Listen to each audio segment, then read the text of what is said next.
ہم کسی کو چھیڑتے نہیں ہیں، جو چھیڑے ہم چھوڑتے نہیں ہیں. مولوی صاحب نے چھیڑا ہے اور تو یہ بہت بڑی گالی ہے، بہت بڑا انتشار ہے، بہت بڑا تفرقہ ہے جو مولوی صاحب نے کیا ہے. اب مولوی صاحب کو ثابت کرنا پڑے گا وہ کون سا مسئلہ ایسا ہے. میرا مسلک اور سنتا جا، دین وہی ہے جس پر مدینے والے مصطفیٰ کی مہر لگی ہے. ہاں میرا مسلک تے منہج بھی سندا جا لوگو، دین وہی ہے جدے تے مہر مدینے والے مصطفیٰ دی ہے. جدے اوتے پھر پیغام ٹی وی کو زکات دینا صدقہ جاریہ ہے، اس پر مدینے والے مصطفیٰ کی مہر دکھائیں. یہ سیرت النبی کانفرنس ہے، اس پر آپ نے مدینے والے مصطفیٰ کی مہر دکھانی ہے کہ سیرت النبی. آپ نے ساؤنڈ سسٹم پر کیمرے کے سامنے فلیکس چھپوا کر پورے نئے انداز سے تبلیغ کا نیا انداز آپ نے وضع کیا ہے. اس پر مدینے والے مصطفیٰ کی مہر دکھائیں. یا آپ نے جو ٹوپی پہن رکھی ہے یہ سندھی ٹوپی ہے، یہ مدنی ٹوپی نہیں، اس پر مدینے والے مصطفیٰ کی مہر آپ نے دکھانی ہے. دوسروں پر کیچڑ اچھالنا آسان ہے، جواب دینا پہرا دینا بہت مشکل ہے. حضرت صاحب مولوی صاحب آپ جواب دیں گے تو آپ کے 14 طبق روشن ہوں گے.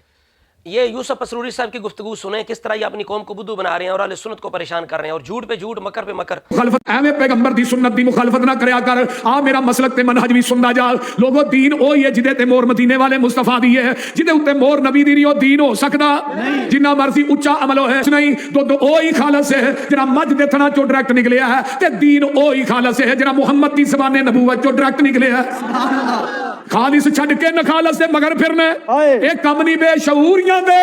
سنت نبی پاک دی چھڈ کے فتوی منے پیا کنز قدوریاں دے. کوئی اللہ پاک دیتا سانو دین کامل، اینو ودان کٹان دی لوڑ کی ہے. ساڈے کول قرآن حدیث جو ہے، پھر ہدایا لیان دی لوڑ کی ہے. فتوی جے کنز قدوری جو ویکھنے نے، پھر حدیث قرآن دی لوڑ کی ہے. ہم کہتے ہیں لعنت اللہ للکاذبین ھذا بہتان عظیم. ہم کسی کو چھیڑتے نہیں ہیں، جو چھیڑے ہم چھوڑتے نہیں ہیں. مولوی صاحب نے چھیڑا ہے اور بہت بڑی گالی دی ہے کہ یہ حنفی کتاب و سنت کی مخالفت کرتے ہیں. انہوں نے معاذ اللہ کتاب و سنت چھوڑ کے کتابیں بنا لی ہیں، یعنی اس کے مقابلے میں، یعنی ان کتابوں کا کتاب و سنت کے ساتھ کوئی تعلق نہیں. تو یہ بہت بڑی گالی ہے، بہت بڑا انتشار ہے، بہت بڑا تفرقہ ہے جو مولوی صاحب نے کیا ہے. اب مولوی صاحب کو ثابت کرنا پڑے گا وہ کون سا مسئلہ ایسا ہے جو کتاب و سنت کے اندر منصوص تھا، اس کے مقابل میں ہم نے کتابوں کے اندر مسئلہ گڑا ہے. یہ ثابت کرنا مولوی جی آپ نے کہاں سنت کی مخالفت کی ہے. کہتے ہیں سنت کی مخالفت نہ کریا کر. ایک مسئلہ بتائیں جہاں سنت متواترہ مشہورہ ہو، جو منصوص مسئلہ ہو، جسے نہ چھوڑ کے اہل سنت نے اس کے مقابل میں کوئی موقف اختیار کیا ہو کتاب و سنت سے ہٹ کے. ایک مسئلہ بتائیں، نہیں بتا سکتے. اب کہتے ہیں میرا مسلک اور ہماری سنتا جا، دین وہی ہے جس پر مدینے والے مصطفیٰ کی مہر لگی ہے. دودھ خالص وہ ہے جو تھنوں سے ڈائریکٹ نکلے، دین خالص وہ ہے جو مصطفیٰ کی زبان سے ڈائریکٹ نکلے. ٹھیک ہے جی. اب ہم آپ کے سامنے آپ کی جناب جماعت کے عالم دین حماد لکھنوی صاحب ان کا یہ کلپ پیش کر رہے ہیں، ذرا سماعت کریں. آج کا جہاد میڈیا کے ذریعے ہوتا ہے، اور جہاد لوگوں کو محروم نہ کریں. جن کو آپ پہلے زکات دیتے ہیں ان کو بھی دیں، لیکن اس میں سے پیغام ٹی وی کا حصہ دیں. اور یہ ون ٹائم انویسٹمنٹ ہے، یہ صدقہ جاریہ ہے. میں نے اور آپ نے آج اگر 4 کروڑ 60 لاکھ دے دیے. میڈیا کے ذریعے جہاد ہوتا ہے، اس پر مدینے والے مصطفیٰ کی مہر دکھائیں. مولوی جی مہر دکھائیں کہ میڈیا بھی جہاد کا ذریعہ ہے، آپ نے یہ دکھانا ہے. پیغام ٹی وی کا حصہ زکات سے نکالیں، اس پر مدینے والے مصطفیٰ کی مہر دکھائیں.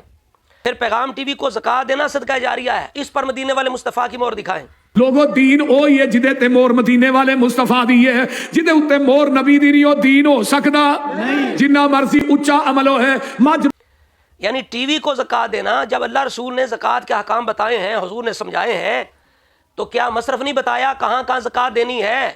تو ایک حدیث پیش کریں جہاں ٹی وی کا ذکر ہو، وہ بھی آپ کے پیغام ٹی وی کا ذکر ہو کہ پیغام ٹی وی کو بھی زکات دینی ہے، میڈیا کے ساتھ جہاد کرنا ہے. یہ آپ نے مدینے والے کی مہر دکھانی ہے. آگے آپ نے جناب جہاں بیٹھ کر یہ گفتگو کی حضرت صاحب، یہ سیرت النبی کانفرنس ہے، اس پر آپ نے مدینے والے مصطفیٰ کی مہر دکھانی ہے کہ سیرت النبی کے نام پر تبلیغی پروگرام کرو، جلسے کرو. لوگو، دین وہی ہے جدے تے مہر مدینے والے مصطفیٰ دی ہے. جدے اوتے مہر نبی دی نہیں او دین ہو سکدا جنہ مرضی اونچا عمل ہے. پھر آپ نے ساؤنڈ سسٹم پر کیمرے کے سامنے فلیکس چھپوا کر پورے نئے انداز سے تبلیغ کا نیا انداز آپ نے وضع کیا ہے. اس پر مدینے والے مصطفیٰ کی مہر دکھائیں یا بتائیں کیا مدینے والے مصطفیٰ کا جو انداز تبلیغ تھا وہ کافی نہیں تھا؟ آ میرا مسلک تے منہج بھی سندا جا لوگو، دین وہی ہے جدے تے مہر مدینے والے مصطفیٰ دی ہے. جدے اوتے مہر نبی دی نہیں او دین ہو سکدا جنہ مرضی اونچا عمل ہے. یہ آپ نے بتانا ہے. اور جو آپ نے اس محفل پر سیرت النبی کے جلسے پر فلیکس پر خرچہ آیا ہے، ساؤنڈ سسٹم والے کو آپ نے دیا ہے اور کیمرے والے کو آپ نے دیا ہے، مولوی صاحب آپ نے بتانا ہے وہ کس کھاتے کے اندر ہے، اس کا ثواب ملے گا یا نہیں ملے گا. اگر ملے گا تو کیوں ملے گا؟ اس لیے کہ اس انداز پر مدینے والے مصطفیٰ کی مہر نہیں ہے. دکھائیں آپ مہر، اگر مہر ہے دکھائیں، نہیں تو پھر ثواب کیسا؟ اگر ثواب نہیں تو بتائیں کیا فضول خرچی؟ یہ فلیکس پہ جو خرچ کرتے ہو اپنی محفلوں کی ویڈیو پہ جو خرچ کرتے ہو، ساؤنڈ سسٹم پہ خرچ کرتے ہو، یہ کس کھاتے کے اندر ہے؟ یہ ثواب ہے یا فضول خرچی ہے؟ اس کا مولوی صاحب آپ نے جواب دینا ہے۔ اور آپ نے جو ٹوپی پہن رکھی ہے، یہ سندھی ٹوپی ہے، یہ مدنی ٹوپی نہیں، اس پر مدینے والے مصطفیٰ کی مہر آپ نے دکھانی ہے اپنی ٹوپی پر۔ آپ نے خود کہا جب دین مکمل ہے تو گھٹانے بڑھانے کی ضرورت نہیں ہے، تو آپ نے تبلیغ کا یہ انداز کیوں بڑھایا ہے؟ اللہ پاک دیتا سانو دین کامل، اینو ودان کٹان دی لوڑ کی ہے۔ کیا رسول اللہ کا تبلیغ کا انداز کافی نہیں؟ یہ پیغام ٹی وی کی کیا ضرورت تھی؟ یہ سیرت النبی کے نام پر جلسے کرنے کی کیا ضرورت تھی؟ یہ ساؤنڈ سسٹم پر جلسے کرنے کی کیا ضرورت تھی؟ یہ میڈیا پر یہ کیمرے کے سامنے تبلیغ کرنے کی کیا ضرورت تھی؟ یہ آپ نے تبلیغ کا انداز کیوں بڑھایا ہے؟ یہ تبلیغ کو مصیبت کیوں بنایا ہے؟ یہ ہزاروں لاکھوں تبلیغ پہ کیوں خرچ کرتے ہیں؟ آپ سنت پہ عمل کر کے پیسے کیوں نہیں بچاتے؟ لوگوں کا وقت کیوں نہیں بچاتے؟ آپ نے تبلیغ کا نیا انداز کیوں اپنایا ہے؟ یہ پیغام ٹی وی کو زکات دینا، اس پر مدینے والے مصطفیٰ کی مہر دکھانی ہے۔ کر آ میرا مسلک تے منہج بھی سندا جا، لوگو دین اوہی ہے جدے تے مہر مدینے والے مصطفیٰ دی ہے۔ جدے یہ اپنی جو ٹوپی سندھی پہنی ہوئی ہے، کیا مصطفیٰ کریم نے ٹوپی نہیں پہنی؟ آپ نے سندھی ٹوپی کیوں پہنی ہے؟ حضور دینے والے مصطفیٰ کی طرح کی ٹوپی کیوں نہیں پہنی؟ تنقید کرنا آسان ہے، دوسروں پر کیچڑ اچھالنا آسان ہے، جواب دینا، پہرا دینا بہت مشکل ہے۔ حضرت صاحب آپ نے اب اپنی باتوں کا پہرا دینا، جو آپ نے کیچڑ اچھالا ہے، جو گالی دی ہے ہمیں کہ تم کتاب و سنت کے مخالف، سنت کی مخالفت کرتے ہو، سنت کے مخالف تم نے قدوکا کی کتابیں تم نے جناب ایجاد کر لی ہیں۔ مولوی صاحب آپ جواب دیں گے تو آپ کے 14 طبق روشن ہوں گے۔